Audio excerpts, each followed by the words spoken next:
Let's talk some sports, baby.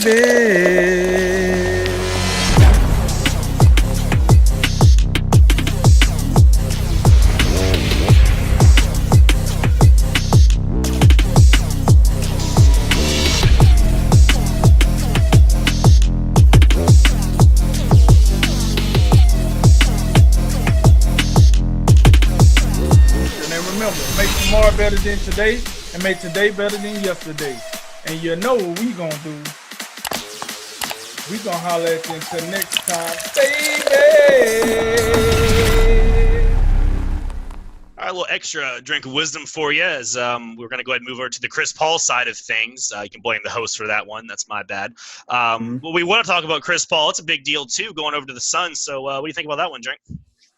Well, here's the deal. I need people to go ahead and whip out the old handy-dandy standings in the NBA and just go ahead and look at that, that Western Conference Pacific Division.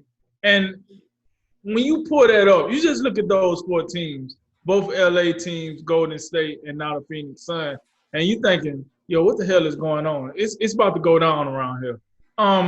Chris Paul.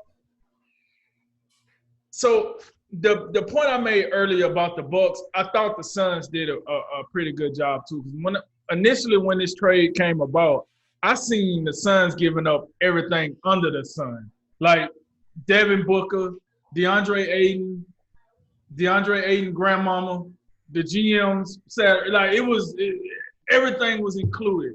And then come to find out when the trade actually get made, you gave up Ricky Rubio and Kelly Oubre.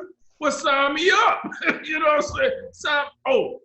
We get to keep Booker and Ayton and bring in Chris Paul. I think Chris Paul is the right type of leadership for the Phoenix Suns. Leadership. Keyword, leadership. It's been a very long time since the Phoenix Suns had leadership. I don't think they had that since Steve Nash, to be perfectly honest with you. I could be wrong, but this is how I feel. Now you bring in a veteran that can teach Devin Booker how to win. Teach Devin Booker how to bring it, how to have longevity over your career, how to play this game in a winning fashion. Oh, by the way, teaching DeAndre Ayton. And if you think I'm full of crap, go look at what he did with the Thunder. He taught those young guys how to win.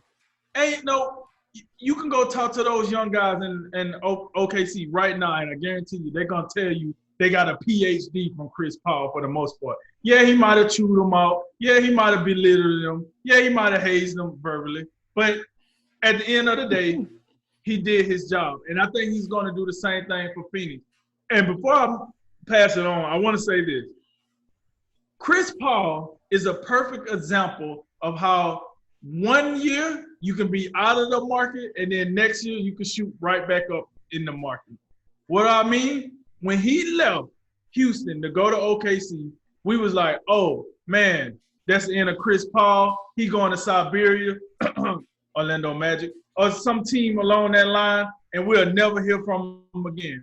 But instead, he went to OKC and became a hotter commodity, a more valuable asset, and made OKC an actual reputable team. Was they a contender for the finals? No. But they was entertaining to watch, and he did that. So now if he does that same thing with Devin Booker and DeAndre Ayton and some of that other young talent they got, sky's the limit. But that division, that division just got nasty. Yeah, I think it would appear that Phoenix is banking on bringing in Chris Paul to have the same kind of effect that he had with OKC. Because you remember before the season started, we had OKC in, I don't know, bottom 3 or 4 in the Western Conference. There didn't appear to be much hope there. Little did we know they had that little 3-guard lineup, and it worked quite nicely. But now, so I think it's a little risky to think you can replicate that, and then at the same time, I don't know how much success that can lead you to. I mean, Devin Booker's been doing some really good things in Phoenix for a while now. Now you have DeAndre Ayton. You bring in Chris Paul. I'm not sure how much that brings them up. You would think at most they could possibly be in a position OKC was in last year. But in terms of the big dogs in the West, when you look at the Lakers, Clippers, we I think we're planning and assuming Golden State will be back in that mix next year. Even you could throw Denver in there. I would even perhaps look at Dallas in that mix next year as well. It's hard to believe that Phoenix will be able to unseat some of those teams. But if nothing else, it'll give Phoenix veteran leadership. What about Utah? Could they unseat Utah? Perhaps I'm not. Yeah, you would notice I'm not bringing up teams like Utah and Houston because I just got questions about them all around. I don't think we know what they're going to look like down the line. But if nothing else, it makes Phoenix interesting. That is, if nothing else, it makes them interesting because Chris Paul, given what he just did and the impact he had on that team, it makes Phoenix interesting. It makes them compelling, and like you say, that Pacific Division is something to watch. I guess it feels real bad to be the Sacramento Kings right now.